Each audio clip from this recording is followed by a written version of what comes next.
Hi everyone, and welcome to our webinar, Feeling Safe, Finding Safety. I'm Eleanor Wilkin, and we're going to be talking today about LGBTIQ plus people seeking asylum and how they can do that with cultural and physical safety.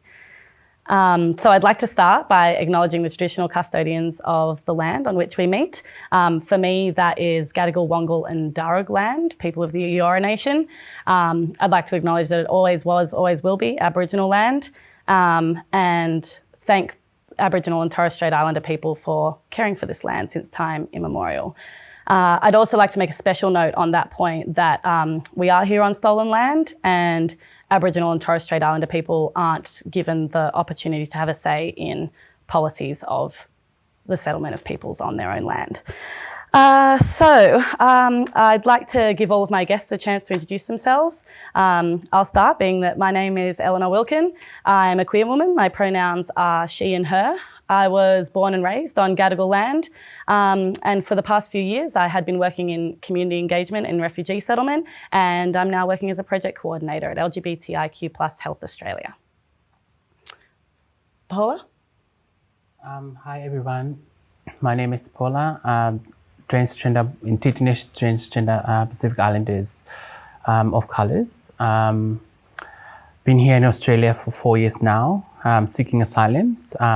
Also working as a co-drainer for some of the projects with the STARS organisations, and I'm happy to be here today. Thank you. Thanks, Paula. Jay? Hi everyone, I'm Choppy and I'm mostly pronounced as Jay. I'm an activist. And I'm also a co-facilitator and a trainer at STARS. And I'm also here in Australia seeking asylum. And I'm also here representing the LGBTIQ community as a whole. Thank you. Fantastic. And Tina? Hello, my name is Tina Dixon. I'm joining you from the lands of Ngunnawal people down in the ACT. And I also like to pay my respect to the elders past, present and emerging. I'm a co-founder of the Forcibly Displaced People Network, which is the LGBTIQ refugee-led organization. And I too come from the experience of forced displacement, and I'm a queer woman. My pronouns are she, her. And Heather Grace? Hi, my name is Grace. My pronouns are she, her, hers. I'm a queer woman, and I'm here representing the STARS LGBTIQA plus project, which I've had the enormous pleasure to work alongside many, many people with lived expertise, and I'm very, very happy to be here today. Fantastic. So thank you, everyone. Now I just want to ask all of our panelists about the challenges that we face. And working with highly traumatized groups, we already face a number of challenges. And I wanted to talk a little bit about the specific challenges that we're facing when we're working with LGBTIQ plus people who are refugees or people seeking asylum or with an experience of forced displacement. So I might start with Jay on that one. Well, I must say that for someone who's seeking a refuge or seeking asylum, moving into a different country, the most importantly is that the change of context and the context of living once they relocate to another country. For instance, most of the LGBTIQ community, they have faced so much traumas in the past from where they come from, such as punitive laws that do associate the LGBTIQ to be, I must say, most countries, they are taken to court. There are punitive laws that, that affect the LGBTIQ community. However, relocating to a different country, most importantly, the challenges we face is that I believe that most of the LGBTIQ community, they are not empowered at all, and they are not able to raise their voice once they relocate. It's a change of context, it's a change of living, everything is totally changed. Moving to a new country such as Australia, where everything is legalized, people tend to sit back a little bit unless and until they are empowered and they would able to come out and raise their voice. So I must say that advocacy on basic human rights is quite important, because it builds up the self-esteem of the community themselves, and they were able to come out and raise the challenges, raise their voice and what they have faced in a different country. And I think that in this way, dialogue is also important, that, you know, we must dialogue and we must hear what the LGBTIQ community face in terms of relocating to a different country and also in a different context. Yeah, absolutely. I think that's all really, really true. Thank you. Paula, do you want to add to that? Yes. I think I'll add to what Jay's said with some of the experience that I've got from other group members that I have been with running as community support groups. People with, like, queer people with colors coming from a background that English is their second language.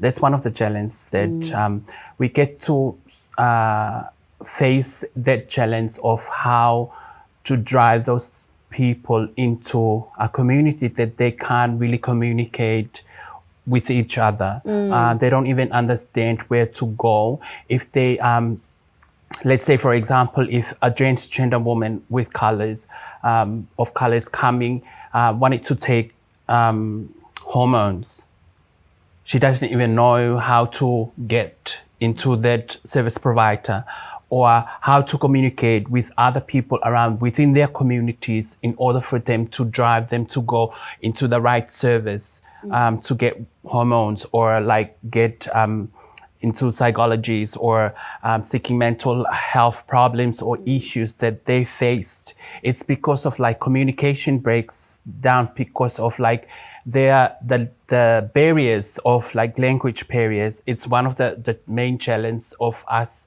like people that are seeking asylums and refugees, because like English is their second language. And one of the challenges that I have been experienced with other people is where do they find the service providers? How do they get to access to the service which is around where they are staying? These are some of the challenges that we are facing daily in trying ourselves to drive through so we can fit into a community that we feel belonging and acceptance. So that's one of the main challenges that we face, not just with my experience, but with the experience of the group that I'm working with, seeking asylums and having refugees background.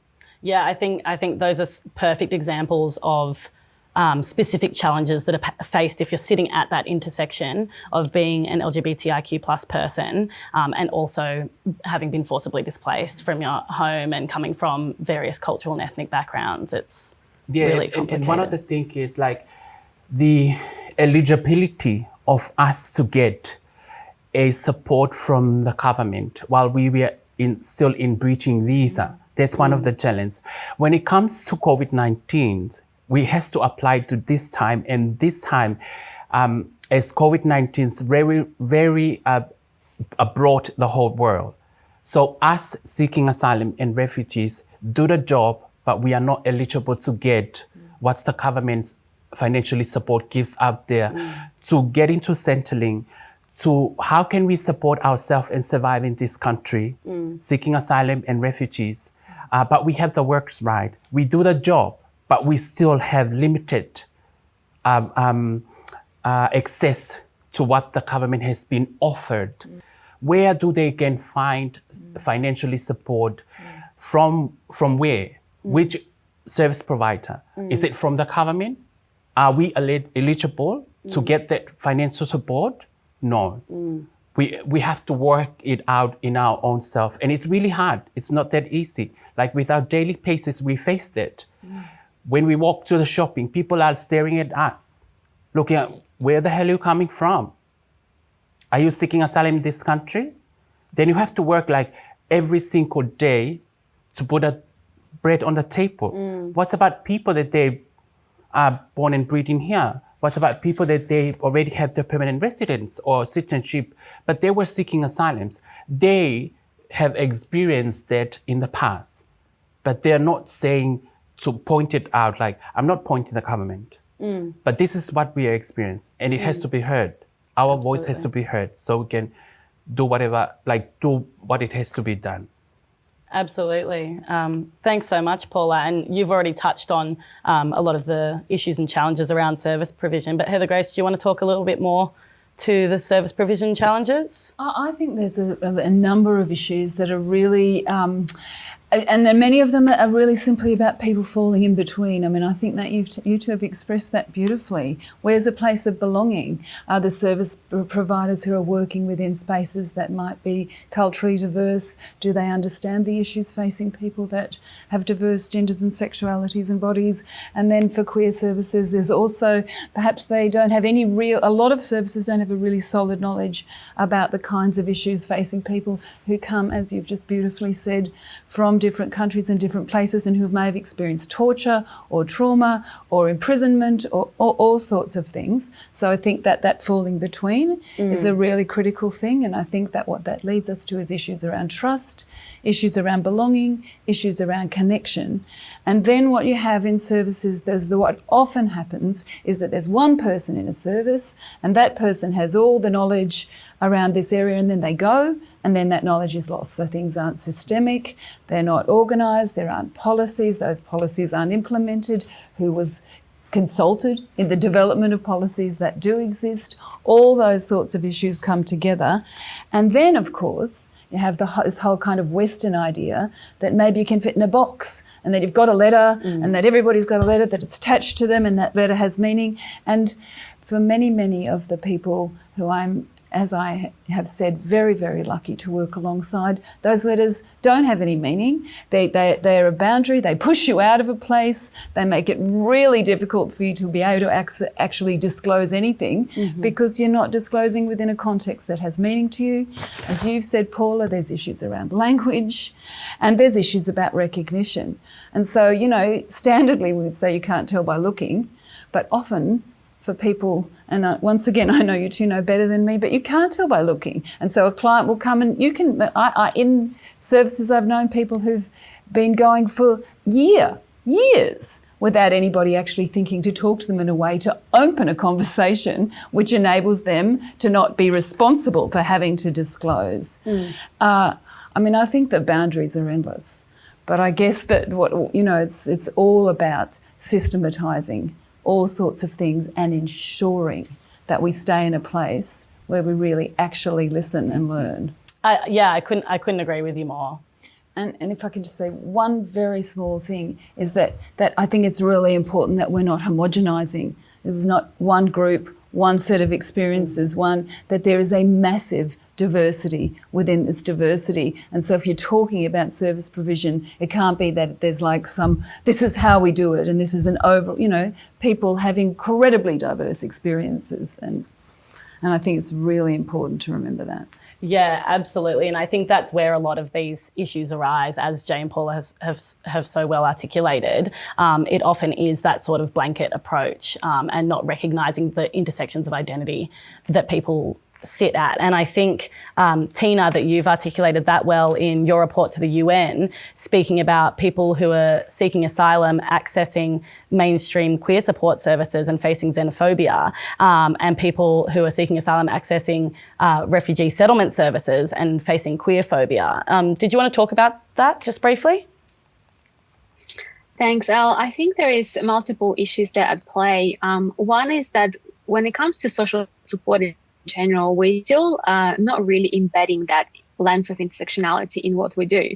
Because if we were to start from the premises that any client that goes through our doors can have those really diverse and multiple and complex experiences, and we would really treat that, one size does not fit all, and we have to take those strength-based, client-centered approaches, maybe things would be different. But at the moment, I think what we're seeing is that we're dissecting people by their identities, right? So if you go to LGBTIQ plus service, clearly you've got issue connected to your sexuality or gender identity or sex characteristics. If you go to refugee service, it's all about the displacement, and it becomes almost unimaginable that there could be more part of your histories, experiences, and identities. I think another challenge in there is that we have a lot of silos and silencing and othering of the group. So if I look, for example, across the events or across the social media that is happening for the Refugee Week, it is really rare that the refugee services or the migrant services will acknowledge that amongst refugees, there will be those who are LGBTIQ+, and it will be really rare, because quite often June is the Pride Month, that LGBTIQ+ services would also go to acknowledge those who are displaced or those who cannot even make it to safety and they're not privileged enough to be in countries like Australia. What we see is that sometimes there's also this idea that the LGBTIQ+ forcibly displaced people is really small cohort. And so maybe in the service we do not have to do anything before we actually have that client. And I think this is such a wrong approach, because it's also symptomatic to the fact that those safe places are not actually created for people to be able to come out, but also we really have to have the support without the necessity for people to come out. But all of that othering and invisibility keeps reinforcing itself. And, then we don't see the group, we certainly don't have the services for the group, and then the experiences of racism, xenophobia, homophobia, transphobia still remain prevalent. And, we kind of tend to also think only about LGBTIQ services or refugee services, but we've had cases where people are placed in emergency housing by mainstream housing service providers, and they're placed in temporary houses that are mixed gendered, and women experience violence and abuse there. If we talk about services that focus on domestic and family violence, they're not necessarily also attentive to that LGBTIQ+ inclusion. I think the conversation has to transcend and look really across the board of social services. And we really have to reinforce the message that every person has these complex experiences. And when it comes to forced displacement, of course, we really need that training and understanding of how visa status impacts your life, of how trauma impacts your life. But we as services have to be really capable to meet everybody who walks through our doors. And really briefly on the UN, I think in general, it's really important that such reports are making to those spaces, but it's not also the space that is really open and welcoming and inclusive, because it is a real battle at the level of UN, and in particular in the displacement meetings, to actually talk about LGBTIQ+ people, because of the amount of pressure you get back from so many countries. And these are the same countries that would apply pressure and want to really water down the language of gender, of any inclusion, of sexual reproductive rights and health. So I think we still have a long way ahead of us.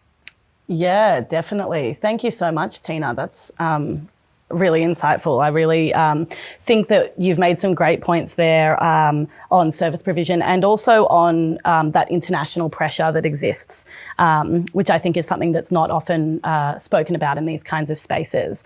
But I do want to sort of have a look at where we are making progress in these areas. I do think that it exists and deserves to have some light shed on it. And so I just want to ask Paula, if you want to start first, about where you might have seen examples where service provision has done well for accommodating for people's needs.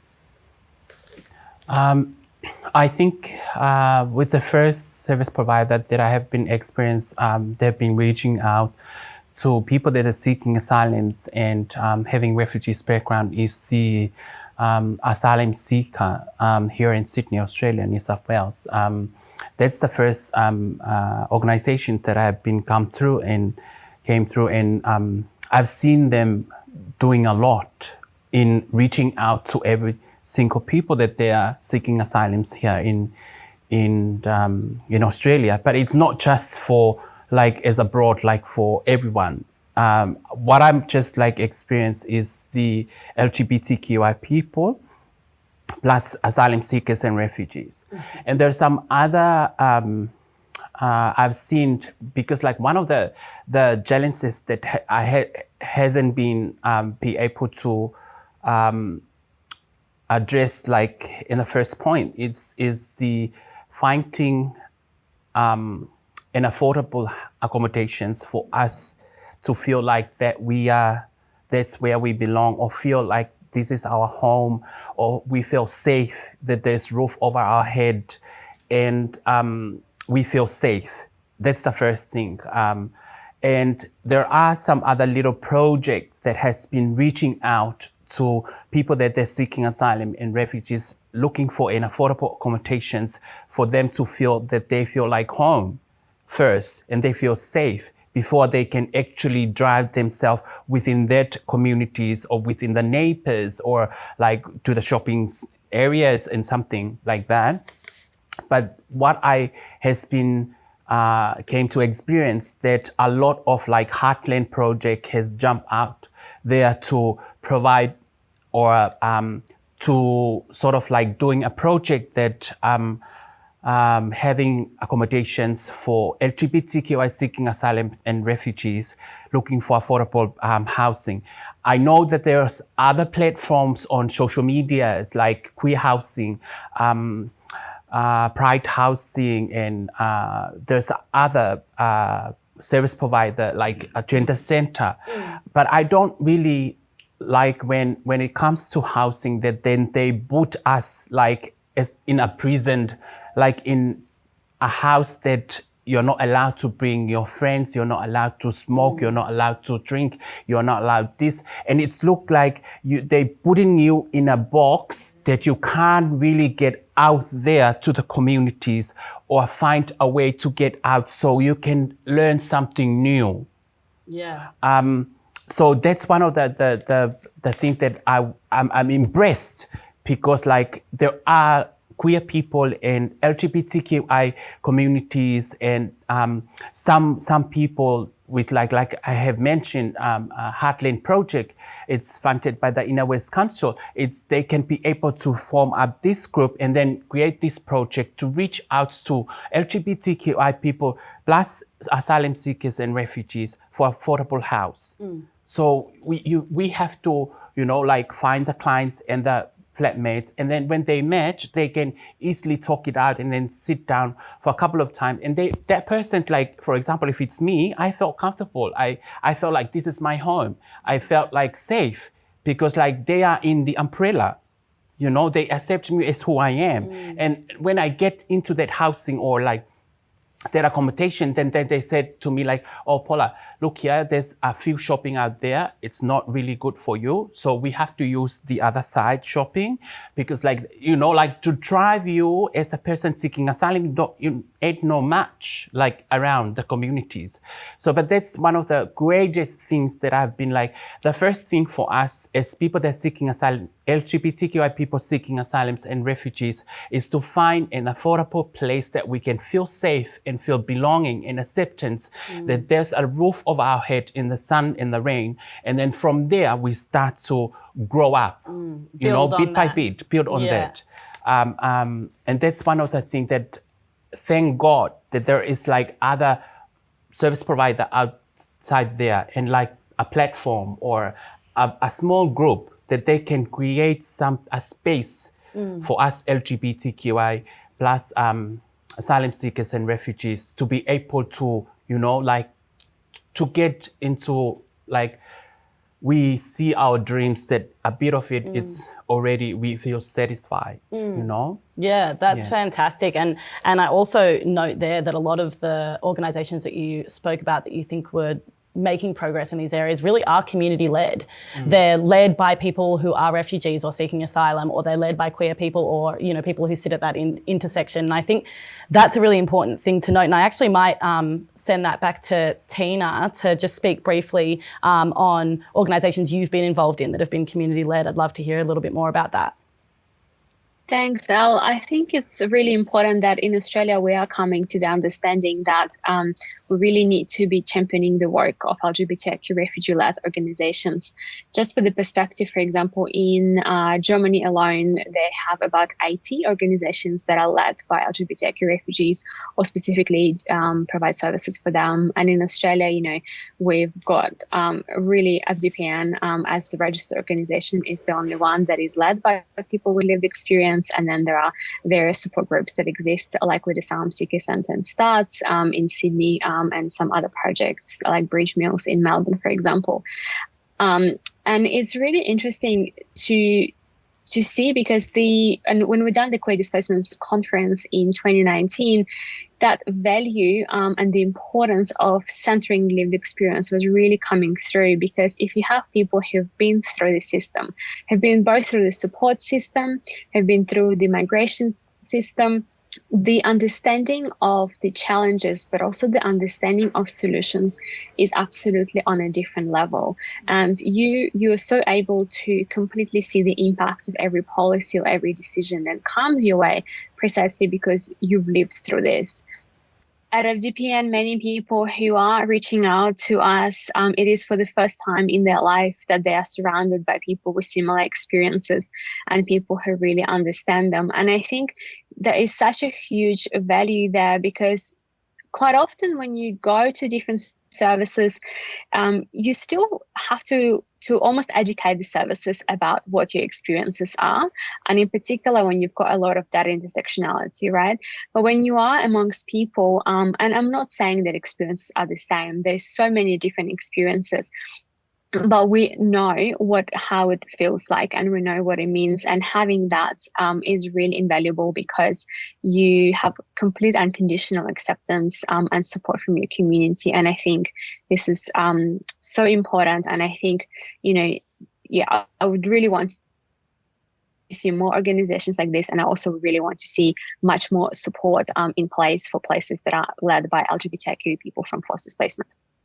Fantastic. Thank you so much, Tina. And I think we're starting to move much more towards a community-led approach, and we're still really sort of far away from that. But I do want to talk a little bit more about where we've made progress in that community-led approach, or other areas where we've made progress where we can be a little bit more inclusive in our service provision. And I might send over to you, Heather Grace, if you don't mind jumping in for a second. I think that the real emphasis on centering around people with expertise and a real genuine, absolute belief that people's skills and knowledges and experience what they know and what they do and how they do it is what ought to lead a project. And so the project that we work on is run, for example, through a steering committee. Nothing is ever done without ever centering the experience of lived experience. And then what we've tried to do, I think, is do some systemization. So we're trying to, look at some of the big areas around, data collection, and how to do that in a way that's not difficult or offensive or endangering. We try to look at representation. And some of that's just really simple stuff like, if you've got a poster about training, perhaps you have a trans woman as a natural thing, like just thinking about, and so that when people come into a service, maybe they might see themselves, and it doesn't have to be in some massive, grand gesture. Yeah, we try that representation at a baseline level. Yeah, at a real baseline level. We try to really look at having policies and procedures that were built out of consultation, and that none of this is perfect. It's slow, and as we're in a constant state of training, and we do a lot of that internally. We also try and do some of that externally as well, but also so that we keep growing, and and I think that the other thing is really thinking around language, the kind of language we use, thinking around working with interpreters. How does it, these two can talk about that much better than me, but how do those linkages also work? So it's not, we're not in one sector, we're not in one place, and that all these things come together, and sometimes really, really well, and sometimes it's a failure, and we just kind of keep trying to learn. Yeah. And I think it's a work in progress, and I think even you can see that this panel is a perfect example of how we've actually got 3 people with lived experience here who really are experts in this area, and they deserve to be leading the conversation because they're experts in this area, and not because it's just representation, but because the things that they've said have been the juiciest, most fantastic stuff. It's really important to have people at the forefront of whatever you're talking about. The people who you're talking about need to be at the forefront of that conversation. And do you want to add some things to that, Jay? We were talking about this earlier. Well, one of my favorite quotes is that nothing about us is without us, which basically means that you would need to include the community from development, design to implementation. Without the community, you would not able to achieve what you're trying to get, because you need to work in our context. And it's also about appropriate representation. from the community themselves. As I previously mentioned, from design, they need to be there to design the work itself. They need to be involved all the way through the process from top down until you're going to deliver the project. In that way, you can see that it would be sustainable, because when it's led by the community themselves, we are working with a very complex community, where they come from so much trauma. There's so much things that have happened to their life before they relocated here. I always say that it is important, the involvement of the community, because we are able to we're able to help with the design on how we're able to do some sort of intervention that would able to target specifically with the needs of the community. Like one of the projects that we've been doing with START is that, because it's community-led, whereby we have the gender diverse people that are seeking asylum with different characteristics and sexual orientation, whereby we run a focal group discussion where everyone would come and sit together. It's very informal. We'll just discuss about what are the challenges you face, what are some of the implications so we just sit together and we just listen to their stories, and it varies. And these are people that come from different backgrounds, from the Pacific, from the African continent, from the Asian continent. And then in that way, we were able also to see what sort of intervention that we're able to do in order not to overlap with existing work that is already been here, We're not trying to duplicate activities, but most basically is that you need to hear us. You've got to hear us. We've got to be there. We've got to be there to design with you. We've got to be there to deliver with you.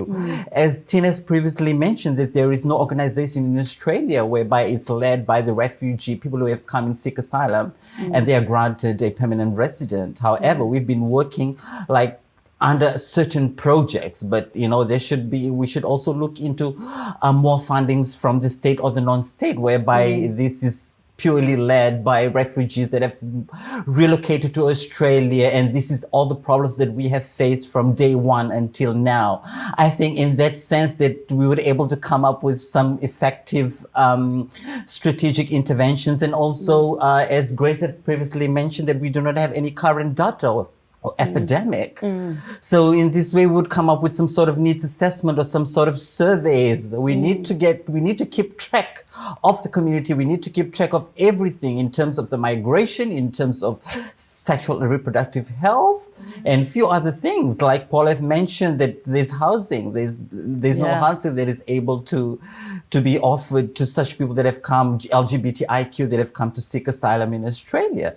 So this my favorite quote that I always say in everywhere that I go is, nothing about us is without us. You've got to bring us in that box in order for us to open the box and deliver something which is very strategic and sustainable in the future, I must say.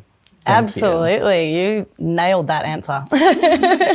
That's amazing. And that segues us perfectly into sort of the last thing I want to talk about, which is what are our hopes and dreams for what this space could look like in the future, and talking about co-design and having people in the room and making sure that we're resourcing the communities that we're working with, so that things actually are community-led. What does that look like for you in your sort of hopes and dreams, Paula, if you want to start? If I have to say this, like in front of the power people, what I say about power people, like people that they're in originally, like at the moment they're in the government of Australia, to hear our voice and to bring us into a level that we are all the same, and include us in all those frame that has been it has been already implemented. Don't let us outside the frame or outside the box. Include us in, because we are Australian. We are here and work for this economy of this country. And even though we are still like seeking asylums and have refugees background on a bridging visa, still waiting for our permanent resident, but we are still in the box of like working of everything of us, like to build up the economy of this country, and we should include it. in every frame of the country that we are eligible to do. For the people that they're having permanent residence or already citizenship, we should be tackled underneath that. Not just to ignore us, but to hear us, because we are here to work for the whole betterment of this country. And if I have to say, for us, people seeking asylum, LGBTQI people seeking asylum and refugees, to walk on and walk strong, it's without you reaching out to us. Thank you. Awesome. Thank you so much, Paula. That was fantastic. Heather Grace, do you have anything you want to add to those amazing statements? I guess all I want to say is that what we need to do is listen and not hold the power, and whatever power that one does have, that I do have, to leverage that power and to do it in a way which is actually comes from a place of real listening, if you can, I mean, I think it's hard to do that stuff imperfectly, but I really, really think that coming from a place where you're willing to take the privilege that you have, and when you're willing to do that in partnership. Totally. And for me, the thing is to not think I know. Yeah. I don't know. Yeah. What I know is that I have ears. Yeah. And what I know is that I have a lot to learn. Yeah, absolutely. Tina, do you want to add to the things that were said there? What are your hopes and dreams? How do you think we can move forward and into a better world in our service provision and support for the people in these communities? Yeah, when in 2012 we arrived to Australia, we experienced homelessness at some point in time because a service forgot to call us when we were really in a need. And I think my hope in general is for people to never go through that and to have access to affordable and accessible housing. We were starting to do this work back 8-9 years ago, and there was so much resistance to hearing this. There was so much resistance from multiple services to saying, well, it wasn't still the right time, or we don't have these clients, or it's too difficult, or there's too many considerations in place. And I think, having come from that to have run the first conference in Australia, to have established forcibly displaced people network, to have so many wonderful services around really picking up, I think, my hope is that there will be more of that social inclusion, and there'll be more of centering of the voices. And, more broadly, I really hope for a much broader and systemic change when it encompasses everything. It encompasses access to services, to income support, to healthcare, access to safe housing, but also access to actual real opportunities for LGBTIQ plus refugees and people seeking asylum. The conversations about leadership and empowerment aren't enough if we don't provide people with those opportunities. And we need support for LGBTIQ plus refugee-led organizations to drive their change as well. Because I think without the systemic change, and with only looking at, little bits and pieces, we're not going to be able to provide that safety for people, because they deserve that. They come to Australia seeking safety, and they deserve to get that here. Yeah, very well put, very well put. Thank you everyone so much for their input into these conversations. My hope is that some important people are listening to this conversation. I'd like to do one sort of thing to top us off. And if there's an opportunity for everyone that's on this panel to sort of say one or two things to service providers or people in government or anyone who's listening who wants to know how they can better support people in this community, I would just like to have everyone do their little 30-second elevator pitch. And I'll start with you, Jay, because we haven't been to you in a while. What I can say is that you must include us in the process from top down, as I previously mentioned, from design to implementation, and we're able to come about sustained change in society. Yeah, fantastic. Couldn't agree more. And Heather Grace? What I would say was employ people, pay them properly, be trustworthy. As I said before, listen and follow up from that listening. If you promise stuff, do it. Make systemic changes and get out of the way. Awesome. And Tina, can I throw over to you for a sec? Forcibly Displaced People Network supports LGBTIQ refugees and people seeking asylum all around Australia. And if you can support us so we can reach to more people and to work to systemic change, we will make sure that the voices are at the front and centre. Awesome. Thank you so much, Tina and Paula. We'll finish off with you. I think that the last thing that I have to say is like, hear our voice. We are here to serve this country, and please reach out. Thank you so much, Paula, and thank you everyone who's been watching at home. I hope you enjoyed the discussion as I did with this fantastic panel. And there's just a link that you can follow where you can support organisations that we'd encourage you to support. So thanks everybody, and goodbye.